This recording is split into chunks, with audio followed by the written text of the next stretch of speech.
એક જંગલ હતું. જંગલમાં એક સસલું રહેતું હતું અને એક કાચબો રહેતો હતો. સસલું અને કાચબો બંને પાકા મિત્રો હતા. સસલું ખૂબ ઝડપથી દોડતું હતું, તેથી સસલાને પોતાની ઝડપી ચાલનું ખૂબ અભિમાન હતું. કાચબાભાઈ તો બિચારા ધીમે ધીમે ચાલે, તેથી સસલું કાચબાની મસ્કરી કરતું હતું.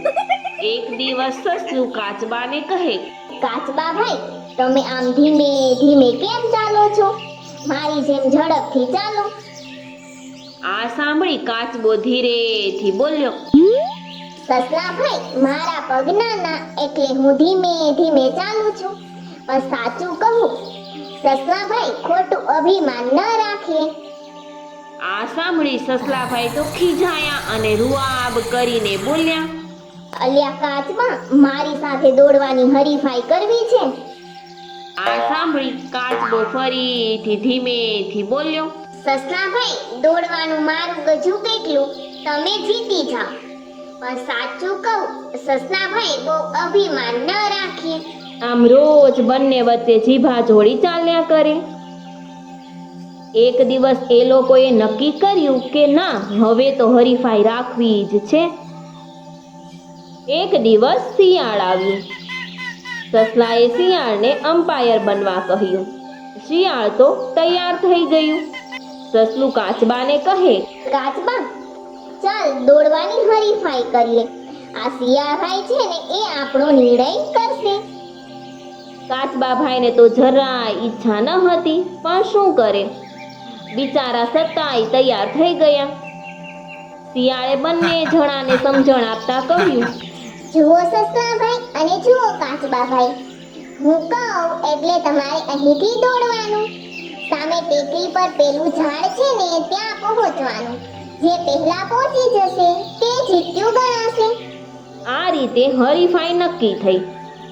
સસલાભાઈ અને કાચબાભાઈ બંનેએ દોડવાનું ચાલુ કર્યું. બંને દોડ્યા.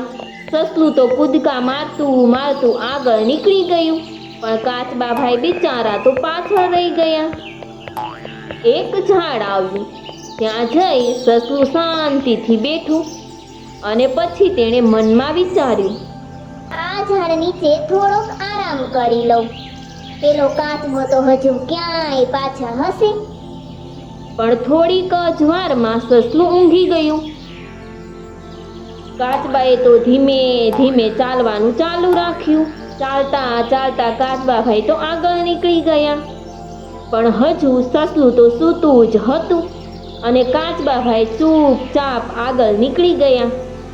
થોડી વારમાં સસલાની પણ ઊંઘ ઉડી ગઈ અને એ પણ દોડવા લાગ્યું. એણે જોયું તો કાચબાભાઈ તો આગળ નીકળી ગયા હતા. એ પહેલા કાચબાભાઈ તો ઝાડ પાસે પહોંચી ગયા અને હરીફાઈ જીતી ગયા. અને સસલાભાઈ પણ ત્યાં પહોંચ્યા. એમણે જોયું તો કાચબાભાઈ તો હરીફાઈ જીતી ગયા હતા. અને કાચબો હસીને બોલ્યો, આવ સસલા, હવે કોણ જીત્યું, તું કે? બિચારું સસલું શરમાઈને ઘાસમાં સંતાઈ ગયું. તો જોયું ને બાળ દોસ્તો, અભિમાની સસલાની કેવી દશા થઈ.